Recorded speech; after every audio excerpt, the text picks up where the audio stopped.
Assalamualaikum everyone. Welcome back to my channel English Literature with Meher. Today we're gonna discuss about आपको इसके अंदर कौन कौन से सिंबल्स यूज किए गए हैं वो मैं आपको बता देती हूँ कि symbol first symbol add depth to the narrative. ठीक है, सिंबल क्या करती है, नैरेटिव में डेप्थ क्रिएट करती है।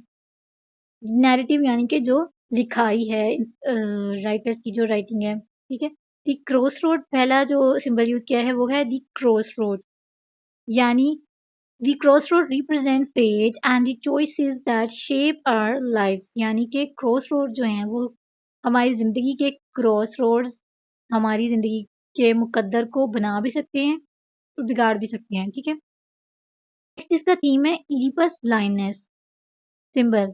इडिपस ब्लाइंडनेस है इसका next symbol. His self-inflicted blindness is both a punishment and a revelation symbolizing his transition from ignorance to knowledge। ठीक है, ब्लाइंडनेस थी, उसकी वजह से उसको क्या क्या फेस करना पड़ा, वो किस किस चीज़ का सिंबल थी, पनिशमेंट और अ रेवलेशन। ठीक है, जो इस चीज़ ने किस चीज़ को सिंबलाइज किया था कि उसकी ट्रांजिशन हुई इग्नोरेंस टू नॉलेज। वो पहले बिल्कुल इग्नोरेंस में जी रहा था, अपने ह्यूब्रस में जी रहा था। ठीक है, पहले वो यूबरस में जी रहा था, लेकिन जब उस पे जब ये सारी चीज़ें सामने आई उसके, उसको जब रिवील हुआ सब कुछ, यानी जो उसकी ब्लाइंडनेस थी वो किस चीज़ में ट्रांजिट कर गई, वो नॉलेज इग्नोरेंस टू नॉलेज में ट्रांजिट कर गई। क्लियर। नेक्स्ट है the plague. It reflects the moral and political corruption in thieves. ठीक है, जो प्लेग था, जो कहत सारी हुई थी, वो किस चीज़ को रिफ्लेक्ट कर रही है, ये जो सिंबल है किस चीज़ को रिफ्लेक्ट कर रहा है, मोरल और पॉलिटिकल करप्शन जो कि थीब्स में हो रही थी। क्लियर। अब इसमें ड्रामेटिक टेक्निक्स कौन कौन सी यूज हुई हैं वो डिस्कस करते हैं। Sophocles uses several dramatic techniques to heighten the play's impact। ठीक है, सबसे पहली कौन सी टेक्निक है, first technique is irony. Irony, the play is built on dramatic irony as the audience knows Oedipus' truth identity long before he does। ठीक है, irony इसमें use की गई कि जो प्ले है वो बिल्ट ऑन ड्रामेटिक आयरनी था। ठीक है, जबकि जो ऑडियंस है उसको इडिपस के ट्रुथ का पहले पता चल गया था, बस को फिर भी बाद में पता चला। ये आयरनी यहाँ पे यूज की गई है। नेक्स्ट है four shadowing.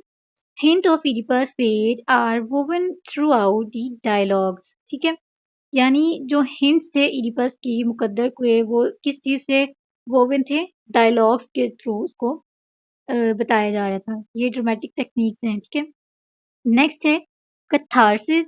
The audience experiences a purging of emotions, particularly pity and fear, as Oedipus' tragedy unfolds।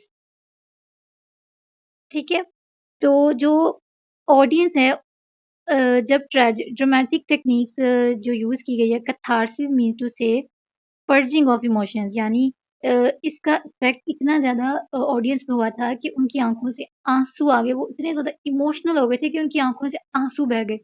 ठीक है, तो जो ऑडियंस ने एक्सपीरियंस किया पर्जिंग ऑफ इमोशन, मतलब उनके जो इमोशंस थे वो आंसुओं के थ्रू बह रहे थे और उनके इमोशंस साफ हो रहे थे। ठीक है, उन्होंने क्या क्या चीज़ें इसमें फेस की थी, पिटी और फियर एक्सपीरियंस किया ऑडियंस ने, ट्रेजेडी जैसे जैसे अनफोल्ड हो रही थी इडिपस की। ठीक है, dialogues and coarse.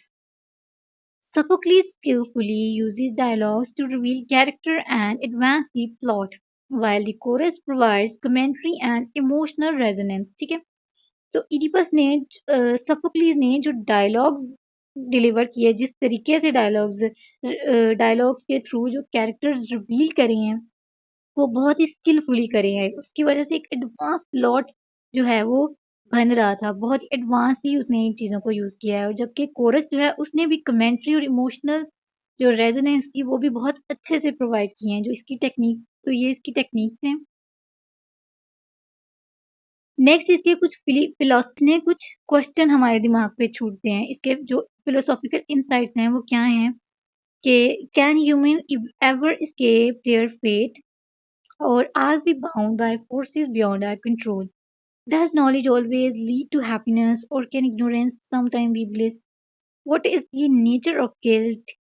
Can one be guilty without intent? These questions remain relevant today, making the play timeless and universal. ठीक है, ये जो सवाल हैं इडिपस रेक्स पढ़ने के बाद हमारे दिमाग में ये आते हैं, ज़रूर आते हैं। ठीक है, और आज भी ये क्वेश्चन रेलिवेंट हैं। हर जो भी पढ़ता है इसको, जो भी रीडर है वो उसके माइंड में ये क्वेश्चन ज़रूर आते हैं, जिसकी वजह से ये जो प्ले है ये आज भी टाइमलेस है और यूनिवर्सल है। क्लियर है? This Rex is more than just a tragedy. Okay, it's a mirror reflecting the complexities of human existence, or it teaches us humility. ठीक है, uh, the importance of self-awareness and the inevitability of certain truths.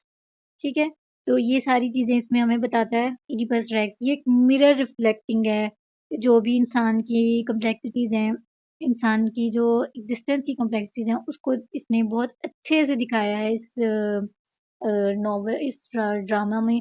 Sophocles ने बहुत अच्छे से इस चीज़ को present किया है। इसी hope this lecture has provided you with a comprehensive understanding of the play. If you enjoyed this video, don't forget to share and subscribe for more literary deep dives. Thank you for watching and see you in the next lecture. Allah Hafiz.